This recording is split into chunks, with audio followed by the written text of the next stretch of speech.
So, Sunday again, and this week we are on the quest for Burtonesque. Slightly weird, eccentric, but also a lot of fun. So, let's do it.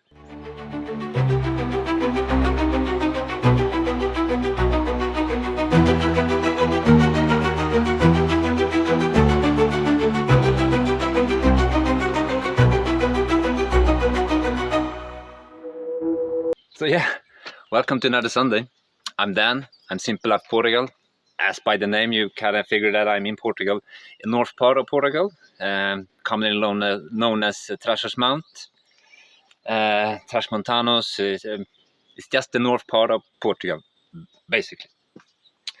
And as promised last week, I said I'm gonna build a birdhouse that's venture into the realm of a bit weird, and I think it's pretty weird. We went out with just the lead word. I got a suggestion to build a birdhouse, and I thought, well, let's build a birdhouse, but let's try to make it a bit more fun and engaging, so to speak. So I kind of took down the route of channeling my inner Tim Burton. You be the judge of it, but I think it's a bit Burtonesque at least, so I'm pretty happy with it. Now, who's gonna live in it? We just have to wait and see.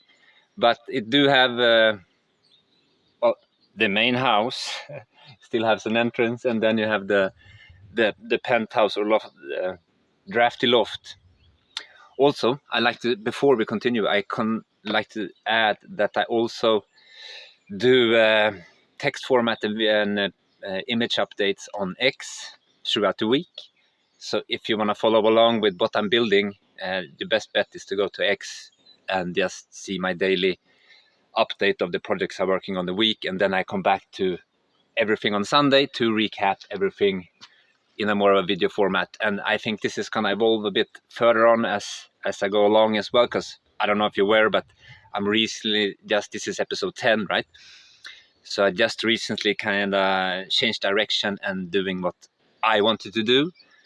And if you wanna, like, the channel has been in part of YouTube for a while now, but it was originally just about homesteading and setting up a homestead on a raw piece of land. So if you want to see that journey as well, it's all documented from the day one on the land, through clearing silva to building a house, which me and my wife did by ourselves.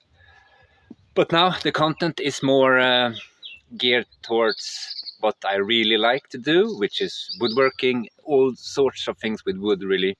It really doesn't matter, two small things like a birdhouse to big houses like mine, or big, it's 47 square meters, so it's not really big, but that's kind of what I enjoy doing, working in wood, and that's mostly what the channel is going to be about. And I think the content is going to evolve through, now it's just text and image update daily, and video content every Sunday, which probably is going to I'm probably going to add more video content as the weeks go along. I just need to find out, get myself organized with the projects and so forth.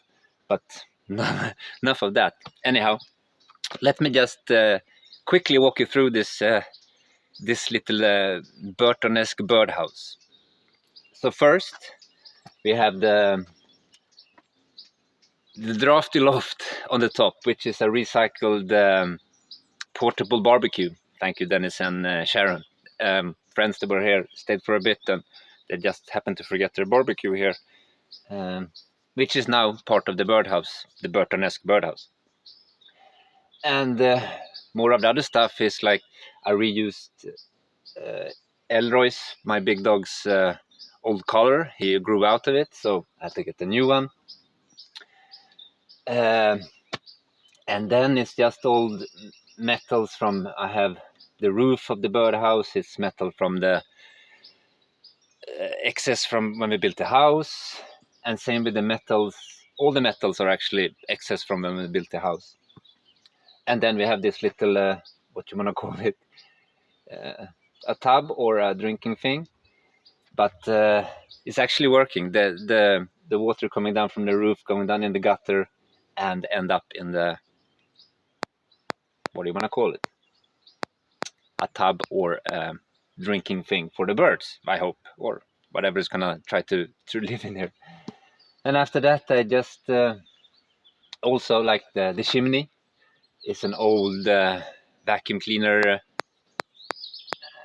pipe that I just cut and crooked up, and the outside of it is just old air duct tube that I had laying around, wrapped it around, and the decorations are just whatever made from wires, and the same thing with the aluminium type of foil. And the entrance is just sticks and stones, not stones, but sticks that I carved and put in place, cut some metal and just make it a bit more homey, like a home. Still everything should be hanging on by a thread, should be looking, but it's still quite sturdy. And then we have here in the bottom is just I think every Burtonesque house needs to have a cage with golden nuts. In this case, the golden comes from the lighting itself, and this house, for my deal, is going to be put in the back side of my house. I have a big chestnut tree there that kind of marking the corner of the land, so it's going to stay there forever, and it's already been there forever due to I have it in the deed papers. It's one of the markers of the corners of the land. That's how long it's been there. So I'm gonna put it there, and maybe actually as I go along and build, because I kind of enjoy the process of building birdhouses, especially because this thing here didn't cost me a single thing. Everything is just upside. Sure, I have to treat it with linseed oil and beeswax, but these are just running costs that I need for all the projects, so I really don't kind of take that into consideration when calculating pricing. So sort of course, like small nails and so forth, I thought for the needle gun also, but all in all, I would say this project had costed me, including everything, maybe 10 euros.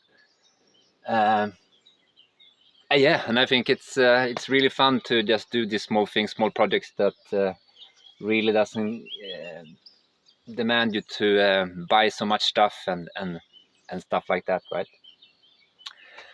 But yeah, please let me know in the comment what you think about my Burtonesque inspired birdhouse, and we shall see if somebody wants to take residency in it. I will update you later when I put it, because it's not 100% done yet.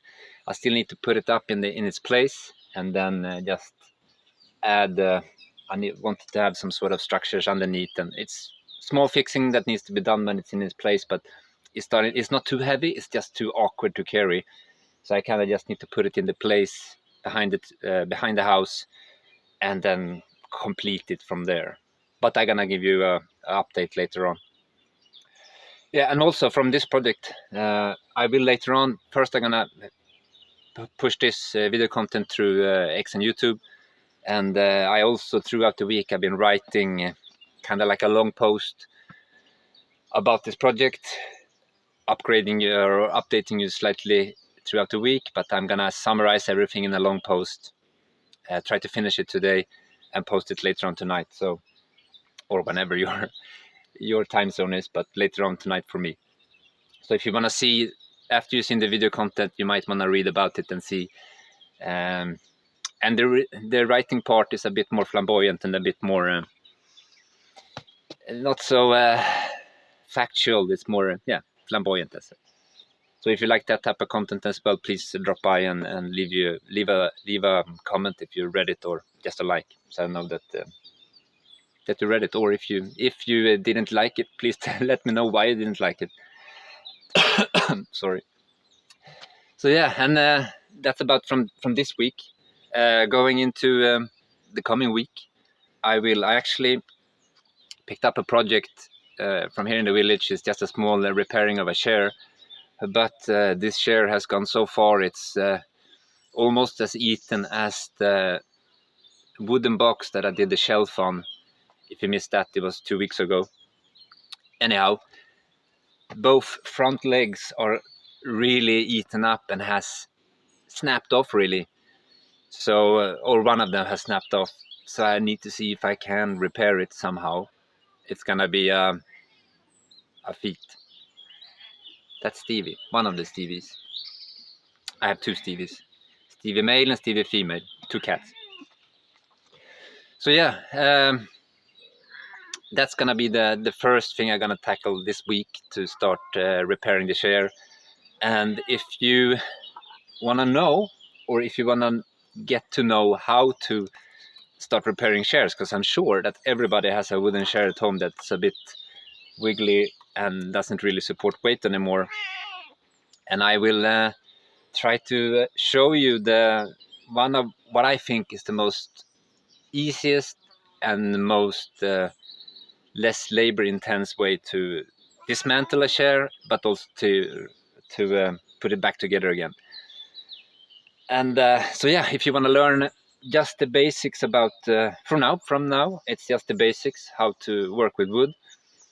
And if you want to try to repair a chair, for instance, that you have at home, or some of your family members or friends whatnot have a wooden chair laying around that's a bit worse for wear, I suggest that you stick for next week to see how I get that process going. It's when you've done it, hey Stevie, when you've done it a couple of times, more than a couple of times, you kind of get into a process of it. And I think everybody has their own little process of repairing chairs, because it's everybody has their shall we say thoughts about what should go into repairing a chair. And from my point of view, metal has no place in a chair at all. There should be no metals like nails and screws, should not be in a chair. So when I try to repair chairs, 90% of the time I always use wood to repair it, and very rare circumstances where I need to use metal. But sometimes in this case it might be necessity, just because the leg is completely eaten up around about and broken off. So we just have to see how we're gonna take care of it. But that's the first thing I'm gonna take to deal up with on Monday. So if you wanna learn how to repair wooden chairs, please stick around. And yeah, I think I'm gonna try to keep it short this week. Last week it was almost 20 minutes, which is starting to be long already. So it's mostly, see, I talked too much. I didn't even have time to drink my coffee. I have to get a smaller cup. Anyway, it's yeah, so going into this week I will start with small projects, that everyday projects maybe, that everybody has laying around at home. And we're starting with a chair, and I think I'm gonna have more projects that more common that people have laying around that they kind of like to repair, like frames for instance as well, just picture frames or stuff like that. When they're gone, thinkingly gone too bad, there's always something to do with them. And I do have a good selections of frames, so that needs to repairing as well. So the chair is not going to take the whole week, because it needs to be gradually done with the oils and so forth.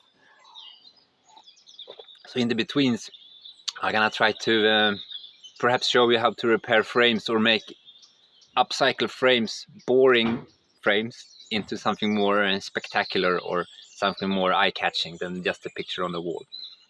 So making the frame a bit more of a feature by itself. And yeah, that's I think what we're gonna focusing on this week. I don't know if the camera's picking up, but Steve is making a ruckus on the tarp roof. Here he comes. So yeah, that's about it.